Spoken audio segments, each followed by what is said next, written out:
You know, even when under pressure, both Paul McCartney and John Lennon exhibited the ability to produce high quality, made to order songs.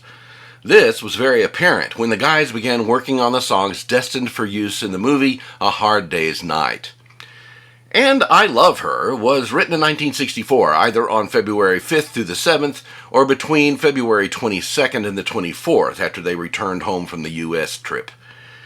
It was to be recorded during their first session for the movie on February 25th through 27th.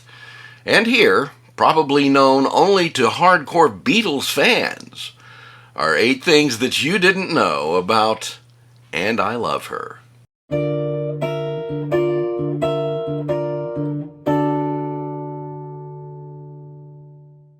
Number 8. It really was inspired by Paul's relationship with Jane Asher. There were several Paul McCartney songs that sprang from his feelings for Jane, some of them good feelings and others maybe not so good. I'm Looking Through You was an example of the less joyous side of the relationship, but And I Love Her, written about 10 months after they had met, was about the good side. Number 7. It wasn't originally an acoustic piece. One of the things that adds charm to this song is its acoustic motif, but it didn't start out that way. The first 2 takes of the song, on February 25th, 1964, had this instrumentation. Paul McCartney singing lead and playing his 1963 Hofner 501 bass through a Fox AC 100 bass amp. John Lennon playing his 1964 Rickenbacker 325 through a Vox AC 50 guitar amp.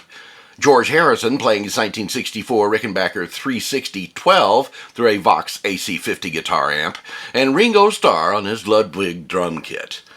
Take 2 on that day was completed with this electric setup, and although it was a tad rough around the edges, you can hear it on the Anthology 1 album.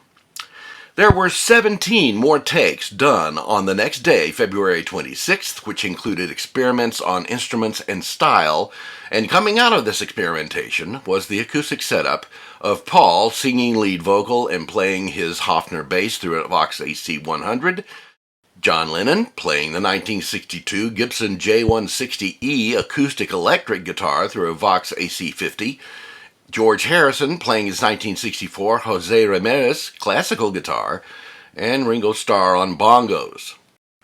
With this setup, they laid down the basic track as take 20 on the next day, February 27th, starting at 10 a.m., and then did the overdub take 21, which included Paul double-tracking his vocal and Ringo adding claves. This was the master from which all mixes were made. Number 6. Paul's vocal double track on the US mono version was different than that done on the UK mono version. Now, due to copyright restrictions, I can't play this for you on this video, but Paul's vocal on the US mono version is double tracked much less than it is on the UK version. The mono version, released on Capitol Records, double tracks Paul's vocal only on the bridge and on the last line of each verse.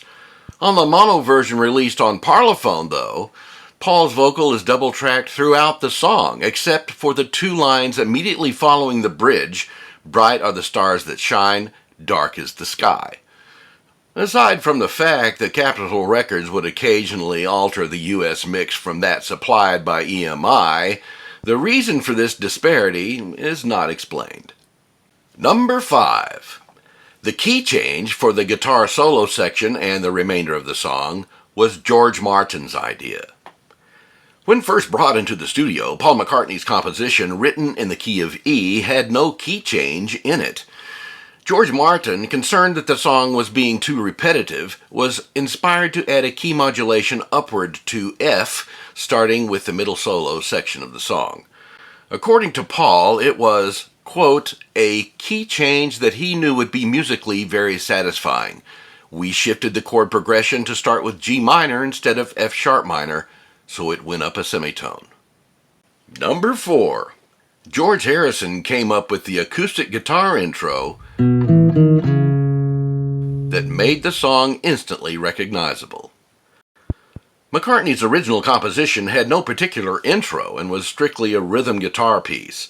George Martin suggested that the song needed an intro rather than starting immediately with only the rhythm and then the verse, which is what they did on take 2.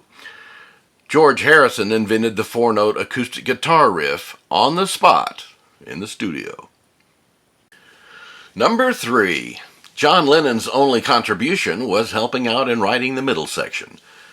Once again, at the suggestion of George Martin, in an effort to break up the monotony of the song, John Lennon helped out with developing the bridge, the part that goes, "A love like ours could never die," etc.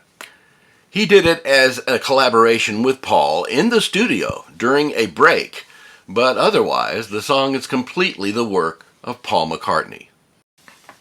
Number 2. The song heard from the film in the theater was lower in pitch and slower than that on the record. Although it's only a slight difference in pitch and speed, the song heard while watching the film, and all of the songs on the film for that matter, was slightly flat and slower compared to the record. This is because A Hard Day's Night was shot at 25 frames per second, and the recordings were applied at that frame rate. The standard speed for film projection is 24 frames per second, making all of the songs in the film slightly lower in pitch and slower when the film was projected at the standard rate in the theaters. And now, number 1.